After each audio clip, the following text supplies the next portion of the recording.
Shalom, everybody. Rabbi Edelstein here with this week's installment of Rabbi E in 3, brought to you by MEOR DC. That's MEORDC.com, or check out our national website, MEOR.org. You can also find us on Facebook at MEOR DC. Please be in touch. We want to talk to you and dialogue with you. Okay, I'm going to try to speak calmly because that's been the topic of the last 2 weeks, and we continue tonight in summer session number 3. I'm talking about speaking calmly. Why? Because the great Nachmanides Ramban, in a famous ethical letter to his son, begins his advice to his son with this very point. Accustom yourself to speak calmly, deliberately to all people at all times, he says, and thereby you'll save yourself from anger, which is an evil trait that causes people to sin. And then he brings verses, how our sages show that being angry, being enraged is like being in a state of Gehenna, which is Hell in this world. Okay, we've been talking about that the last 2 weeks. We're going to continue today. You'll say, why, Rabbi E? I'm tired of this. I've heard about it before.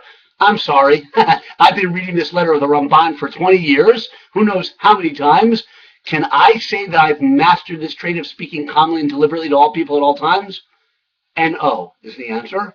So indulge me. I need to work on it. I think we all need to work on it because to change takes work over a long period of time. But today we're going to go a little bit deeper.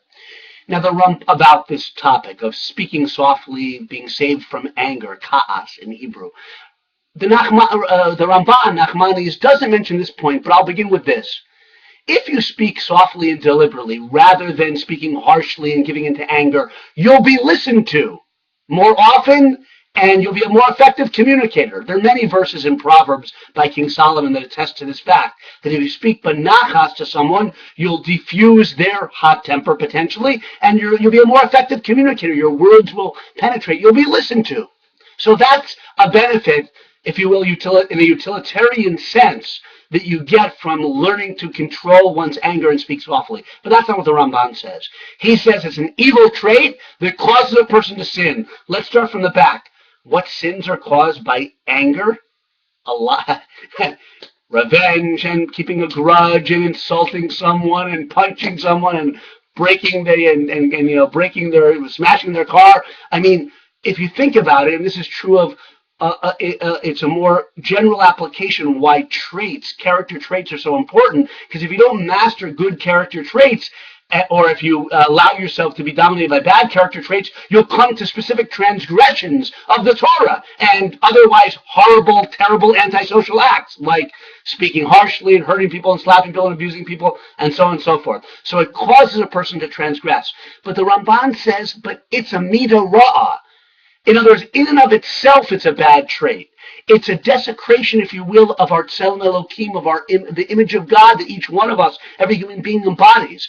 When you're in anger, you're not in possession of your das. In fact, it's an interesting rhyme. Ka'as is anger. Das means like self-possession, being in control of yourself. That's one meaning of the word. When you're in ka'as, you don't have das. You lose control of yourself. It ain't good.